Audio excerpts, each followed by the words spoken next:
नमस्कार मंडळी, रामकृष्ण हरी. तर शेतकरी असल्याचा काय फायदा आहे तुम्हाला सांगते बरं का, थोडक्यातच. कारण आमचे जे भुईमुग आम्ही पेरतोय की नाही, ते आम्हाला बरेच जण कमेंट करून विचारत असतात की ताई आम्हाला एक पोतं द्या, आम्हाला एक पोतं द्या. आम्हाला लागते म्हणत असतो, बरोबर आहे. आम्ही का म्हणतो तर नक्की तुम्हाला सांगते बघा आज. तर आम्ही काय करतो माहिती आहे का, आपल्या शेतात पिकलेल्या धान्यापासून आपणच स्वतःलाच म्हणजे जे काय असेल ते आपलं आपलं स्वतःला खायचं बघा. कारण विकून तर काय करणार आहे, आम्ही शेंगा विकणार म्हणा आणि तेल विकत आणून खायचं. ह्याच्यापेक्षा आम्ही काय करतो माहिती आहे का, आम्ही शेतात शेंगा पिकवलेल्या असतात ना, त्या शेंगाचं आम्ही तेल काढून आणतो बघा.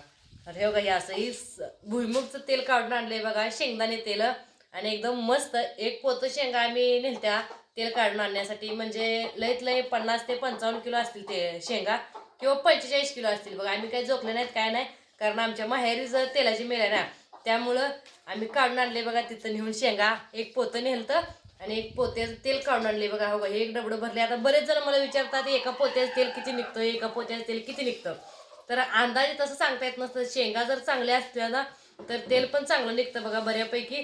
तर हे बघा, हे एक डबडं भरले 5 लिटरचं आहे. आणि हे पण डबडं भरलं, हे पण 5 लिटरचं डबडं आहे. आणि त्याच्यातून पण उरलेलं हे बघा, हे पण भरून आणलं होतं. एवढं खात संपवत आणलंय मी. आणि ह्याच्यात ती खाली जे दिसते ना काळं, तर ही शेंगदाण्याची राळ आहे बघा. म्हणजे तेलात तसं निघत असते राळ.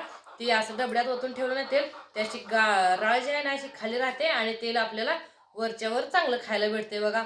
तुम्हालाही खायचं असेल नक्की असं तेल. जर प्युअर कसलं म्हणते त्याला, प्युअर आपलं प्युअर देशी म्हणजे चांगलं तेल म्हणायचं, केमिकल विरहित तेल जर खायचं असेल तर नक्की आम्हाला सांगा कमेंट करून. आणि आमच्या मेलला येऊन नक्की येऊन तेल काढून घेऊन जावा. तुमच्यात सूर्यफूल असेल, कोणतेही तेल बियाणं असू द्या, त्यातलं तेल काढून तुम्हाला मिळेल बघा.